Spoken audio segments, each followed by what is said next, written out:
करता है। सपनों को सच करने का सबसे अच्छा तरीका है जाग जाओ, लॉस को कम करने का यही एक मौका है, जाग जाओ। मेरी बात सुनो, अगर आपने एक्सपायरी मैनेजमेंट, हर चीज एक्सपायर होती है भैया, आज की डेट में मेडिसिन भी एक्सपायर होती है, रबड़ भी एक्सपायर होती है, वेजिटेबल भी एक्सपायर होती है, ह्यूमन की भी एक्सपायरी होती है। और इसको अगर आप समझ गए कि भाई कौन सा आइटम आपका खराब होने वाला पीछे पड़ा है, कैसे बेचोगे उसको टाइम से, आप रिकॉर्ड आपके पास रहता नहीं है, फिर जिस सप्लायर से आपने सामान लिया उसको जब वापस करोगे वो वापस लेगा नहीं, वो कहेगा मेरे से नहीं लिया आपने, किसी और से लिया, इससे नहीं लिया आपने, उससे लिया।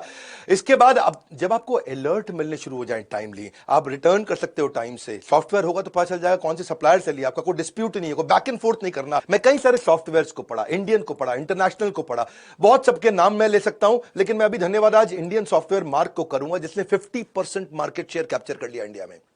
एक पेड़ से शुरू हुई, पेड़ के नीचे से शुरू हुई छोटी सी सॉफ्टवेयर की कंपनी मार्ग ईआरपी, जो कि 5 साल के अंदर बहुत इंप्रोवाइजेशन करके आज 10 लाख कस्टमर, 8,500 सेल्स की टीम, 27 देशों के अंदर 50% मार्केट शेयर, फार्मा का भी, एफएमसीजी का भी पूरा कैप्चर कर लिया।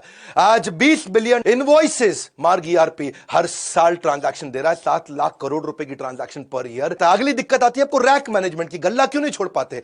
आपके यहां कोई रामू शामू है, वो सारे रैक मालूम है, आप बेचारे परेशान। अब रामू आपको पता है क्या करेगा आगे चल के, क्योंकि उसको मालूम है कौन से रैक में क्या सामान रखा है, किस रैक में क्या सामान रखा है, तो आपको ब्लैकमेल भी करता है, आपको धमकी देता है। अगर आपके पास कंप्यूटर हो तो कंप्यूटर के दिमाग में सब चीजें आ जाएंगी, कौन से रैक में कहां क्या सामान रखा है। घर में आप अपने कच्चे मौजे तो ढूंढ नहीं पाते, दुकान में क्या सामान पड़ा है, कहां पे कैसे पता चलेगा आपको। अगर दूर करनी है अपनी डिपेंडेंसी की परेशानी तो टेक्नोलॉजी को अडॉप्ट करो, नहीं सुननी पड़ेगी किसी की मनमानी। ईआरपी के सॉफ्टवेयर से आपको हर रैक का पता लग जाएगा।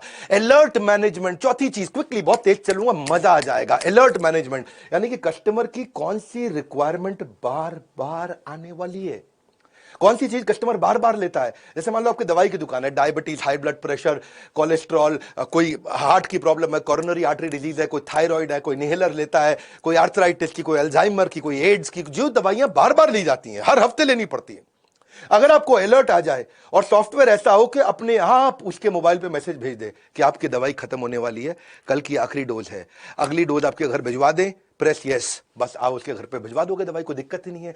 अगर आपके पास ऐसा अलर्ट का सिस्टम आ जाए, ये सॉफ्टवेयर से क्या होगा, आपकी सेल्स आपकी वैसे ही डबल हो जाएगी। बहुत सारे कस्टमर जो देखेंगे यार ये मेरे को अपने आप मैसेज भेज देता है, ये मुझे दवाई का याद दिला देता है, 30, 40, 50% तो वैसे ही बढ़ जाएगी। नहीं तो वही कस्टमर आपका कॉम्पिटिटर के पास चला जाएगा। अपना केमिस्ट जो होगा ना, एक अच्छा राशन की दुकान वाला होगा, लॉकडाउन के दौरान जो बूढ़े लोग थे बेचारे, जिसने ये सॉफ्टवेयर लगाए थे ना, वो उनके घर पे सामान डिलीवर करके आया करते थे। मेरी बात समझना, क्योंकि वो बूढ़ा आदमी ना तो टेक्नोलॉजी जानता है, ना वो दुकान के पास जा सकता था। और जिसने ये अलर्ट मैनेजमेंट के सॉफ्टवेयर बना रखे हैं, आजकल टेक्नोलॉजी इजी है, ये मत समझना कुछ भी मुश्किल है। पांचवा लूंगा मैं, बिहेवियर फोरकास्टिंग। आप कस्टमर के बिहेवियर को भी समझ सकते हो। वो आपके पास काउंटर पे आता है सामान इकट्ठा करके, तो आपको, अगर वो टूथपेस्ट ले रहा है तो उसको टूथब्रश पूछ लो, शेविंग रेजर ले रहा है शेविंग जेल पूछ लो, कोई अगर किसी चीज का सोया चाप मसाला लेने आया है तो आप उसे सोया चाप पूछ लो, या चाप लेने आया तो मसाला पूछ लो। देखो मैं एक बात समझाता हूं, जैसे आंख का ऑपरेशन करना होता है, आंख के ऑपरेशन में 12 आइटम लगती है। अगर आपकी केमिस्ट की दुकान है, वो 2 आइटम मांगने आया तो आप, 3 आइटम मांगने आया तो आप उसको पहले ही सजेस्ट कर दोगे, भाई डॉक्टर तुझसे ये बाकी 9 भी मांगेगा, पूछ ले डॉक्टर से, अभी भेज देता हूं। इंजन कोई रिपेयर कराने आया, आपके पास सॉफ्टवेयर है, वो इंजन की अगर बांधने में उसको 7 आइटम लगती है, वो 2 मांगता है तो आप उसको 5 बाकी की सजेस्ट कर सकते हो। कुछ सिलेबस की किताबें मांगने आया है, 12वीं क्लास की, 11वीं क्लास की, आप समझो कि उसने आपसे 8 किताबें मांगी, तो आप बताओगे भैया तेरे सिलेबस में ये 8 और लगेंगे। ये सब चीजें सॉफ्टवेयर अपने आप बता सकता है। कंप्यूटर याद रख सकता है, आदमी याद नहीं रख सकता। कंप्यूटर एक ही काम बार बार करने में बोर नहीं होता, इंसान बोर हो जाता है। छठा स्ट्रैटेजी, अगर सही टेक्नोलॉजी अपना लेगा, भैया बहुत सस्ती है टेक्नोलॉजी, है 1000 रुपया महीना पे लग जाती है, जैसे और 1000 रुपया महीना भी क्या जिंदगी भर नहीं देनी है आपको, 1 साल दिया उसके बाद सॉफ्टवेयर फ्री हो जाते हैं। प्रॉफिटेबल पुश सेल्स समझो आप, जो चीज खराब होने वाली है, ये जिसमें मार्जिन ज्यादा है, आपका सॉफ्टवेयर आपको बता देगा भैया ये वाली आइटम सजेस्ट कर दो उसको।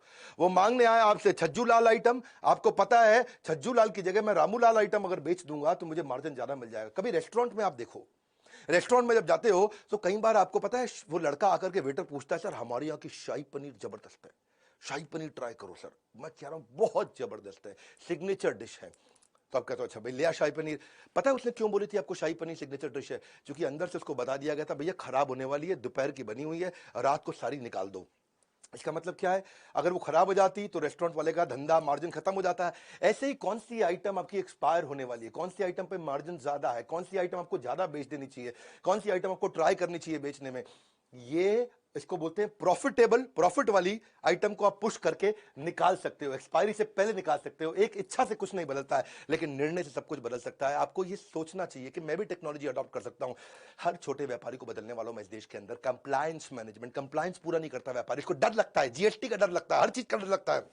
पर आपको बता दूं, जब कंप्लायंस के छापे पड़ते हैं वैसे ही आपकी हालत खराब हो जाती है। छोटे छोटे लाइसेंस होते हैं, नारकोटिक ड्रग का, दवाई वालों के लिए स्केड्यूल एस ड्रग का, अल्कोहलिक ड्रग का, अरे जो राशन वाले हैं उनके लिए भी noodle, milk, tea, coffee, bread, shampoo, सबके लिए लाइसेंस लगता है। पेस्टिसाइड का, मॉस्किटो स्प्रे का, फ्लोर क्लीनिंग का, रिटेलर के लिए Hajmola, pain killer, lozenges, inhaler, ayurvedic cough syrup, सबके तो लाइसेंस लगते हैं। पूरी जिंदगी इसी डर में बिता देता है भैया आदमी कि मैं कंप्यूटर लगा लूंगा तो काम पक्के में हो जाएगा।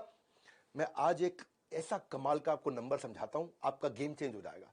कच्चे में काम करते हो, पक्के में कर लो, कोई बहुत खर्चा नहीं है। समझो आपने 100 रुपए का सामान पीछे से खरीदा सप्लायर से, 110 रुपए का कस्टमर को बेच दिया। 100 का खरीदा, 110 का कस्टमर को बेच दिया। वो जो 100 का खरीदा और उसका जो 100 आगे गया, उसका जीएसटी का इनपुट क्रेडिट आपको मिल जाता है। आपको जो टैक्स देना है वो केवल बचे हुए 10 रुपए पे देना होता है, और 10 रुपए पे केवल 1 रुपया टैक्स देना होता है।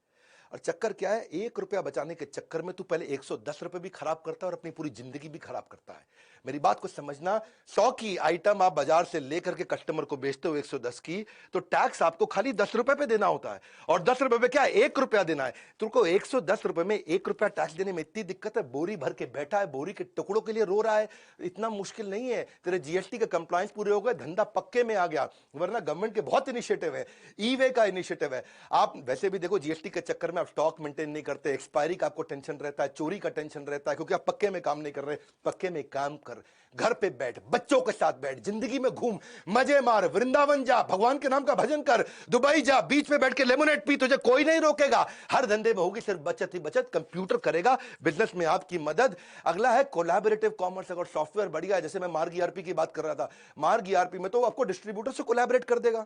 डिस्ट्रीब्यूटर, रिटेलर, होलसेलर सारे कोलैबोरेट हो जाते हैं। तुझे कहीं जाने की जरूरत नहीं है। तेरे पास ई रिटेल एप्स होती हैं। ई रिटेल ऐप पे तू किधर भी बैठ करके कौन सा सप्लायर सबसे नजदीक का है, तू यहीं से बटन दबाता है, तेरे पास माल पहुंच जाता है। नियरेस्ट सप्लायर कौन है, सब्स्टिट्यूट किसका कहां मिलता है, प्राइस कंपेरेबल क्या है, कौन तुझको सस्ता दे रहा है, कौन तुझको महंगा दे रहा है, किसमें तेरा मार्जिन ज्यादा है। तुझे करना क्या है भैया, कुछ नहीं करना है। तेरे को हर चीज का, स्टॉक का, रेट का, स्कीम का सब कुछ दिख जाता है। बैठे बैठे ऑर्डर कर, बस तुझे ईआरपी से पुरानी आइटम का कंपेरेबल मिल जाएगा। पहले वाले ने मुझे इतने का दिया, पहले वाले ने मुझे इतने का दिया, रेट क्या है, डिस्काउंट क्या है, स्कीम क्या है, मार्जिन क्या है। इसे बोलते हैं कोलैबोरेटिव कॉमर्स। तू अपने आप कर सकता है, ये सब चीजें बैठ के कर सकता है। पर चक्कर क्या है, तेरे को ना शटर खोलने की आदत है, शटर बंद करने की आदत है। तू बैठ, तो जिंदगी खराब हो जाएगी, तू ऐसे ही रहेगा सारी जिंदगी। कब से कह रहा हूं मैं, कोई खर्चा नहीं है टेक्नोलॉजी अडॉप्ट करने में, सिर्फ ढक्कन हटाना है। यहां से ढक्कन हटा, जिंदगी बना, गल्ला छोड़ दे। तू गल्ला छोड़ सकता है। नौवीं स्ट्रैटेजी, गल्ला छोड़ने के लिए क्या, हर आइटम पे बारकोड है, कंप्यूटर लगा ले, बारकोड पे स्कैन कर, कोई दिक्कत ही नहीं है।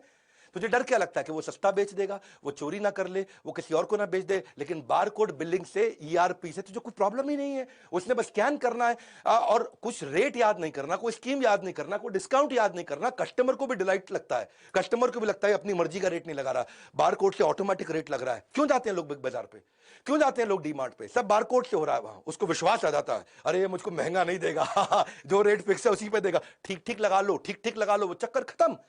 कोई चक्कर नहीं, तेरे में बारकोड है, तुझे गल्ला छोड़ सकता है तू, कोई प्रॉब्लम नहीं है। लेकिन कस्टमर का मन करता है, फ्लर्ट करता है, ये आइटम नहीं ये उठा लूं, ये आइटम नहीं ये उठा लूं, उसको पता है सही रेट पे मिलेगा। कस्टमर वापस आकर के अगर कभी सामान भी वापस करेगा, तुझे पता चल जाएगा तेरे बारकोड से निकला है कि सामान के लिए निकला है।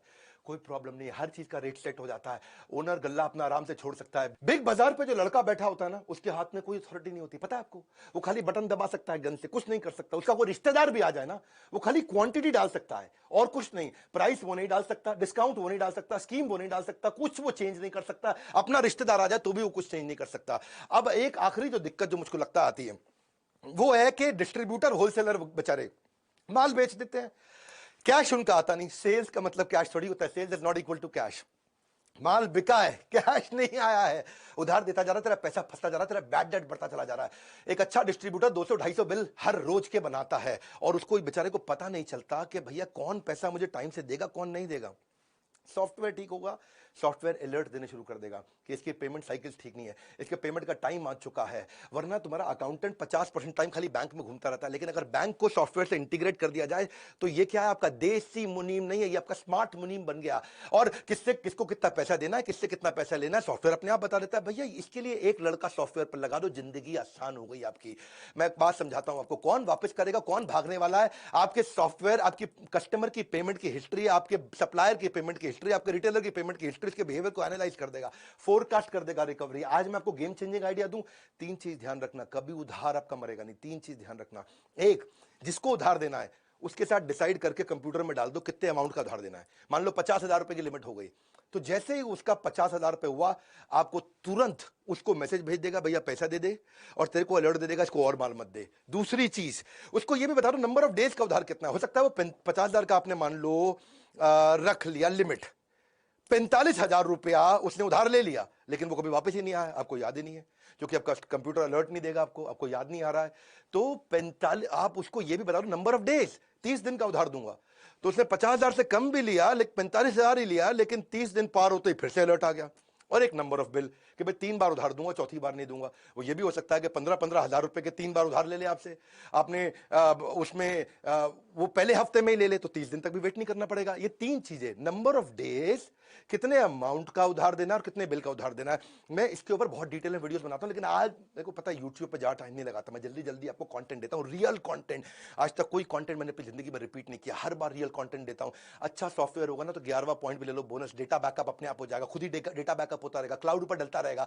ईआरपी सॉफ्टवेयर इतने बढ़िया से बैकअप लेते हैं। मैं मार्ग को धन्यवाद कर रहा हूं इस समय, क्योंकि मार्ग की ने 50% मार्केट इंडियन कंपनी ने कैप्चर कर ली, 50% रिटेलर, डिस्ट्रीब्यूटर, होलसेलर, फार्मेसी के, एफएमसीजी के कैप्चर कर लिए। इसी कारण उन्होंने क्या कैशलेस पेमेंट भी सिस्टम कर दिया, मार्ग पे बोलते हैं इसको। अपने आप ऑटो रिकंसिलेशन हो जाता है, ऑटो रिमाइंडर हो जाता है, ट्रांसपेरेंसी आ जाती है, 24 घंटे 7 दिन किसी भी समय 365 दिन अपने आप पेमेंट हो सकती है। आपको मार्ग पे का सिस्टम बहुत बढ़िया नया बनाया है कि पेमेंट में कोई डिले नहीं होगी, फिजिकल विजिट की कोई रिक्वायरमेंट नहीं है। मेरी बात बड़ी सिंपल है भैया, तू कंप्यूटर लगा ले, टैक्स की चिंता मत कर, तेरे को बताया